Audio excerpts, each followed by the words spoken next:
Power ప్యాటర్న్స్‌లో మనకి only రెండే patterns ఉంటాయి. Bullish pattern, bearish pattern.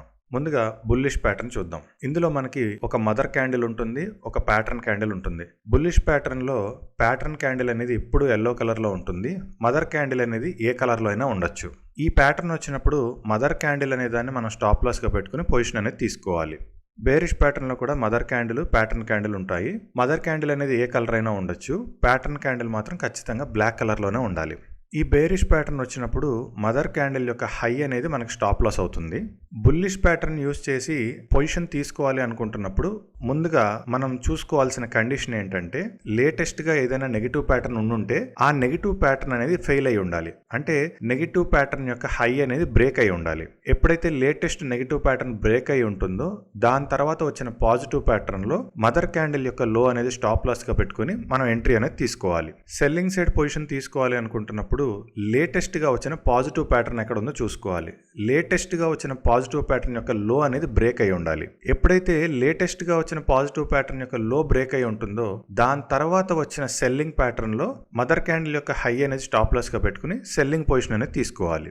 ఏ టైం ఫ్రేమ్లో అయినా సరే ఈ ప్యాటర్న్ యొక్క రూల్స్ అనేవి మారవు. బ్రేక్అవుట్ ఐడెంటిఫైయర్, దీన్ని జనరల్గా మూవింగ్ యావరేజ్ అని అంటారు. ఈ బ్రేక్అవుట్ ఐడెంటిఫైయర్ అనేది జనరల్గా గ్రీన్ కలర్లోకి రెడ్ కలర్లోకి షిఫ్ట్ అవుతూ ఉంటుంది. ట్రెండ్ని బేస్ చేసుకుని పాజిటివ్ ట్రెండ్లో ఉంటే గ్రీన్ కలర్లోను, నెగిటివ్ ట్రెండ్లో ఉంటే రెడ్ కలర్లోకి షిఫ్ట్ అవుతూ ఉంటుంది.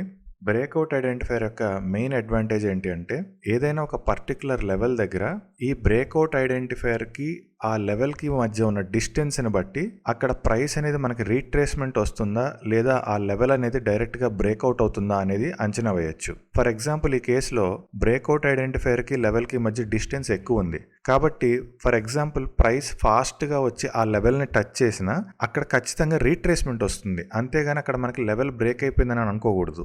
ఈ కేసులో కూడా మనకి ప్రైస్ అనేది చాలా ఫాస్ట్గా డౌన్ సైడ్ వచ్చేసి ఆ పర్టికులర్ లెవెల్ దగ్గరకు వచ్చి హోల్డ్ అయింది.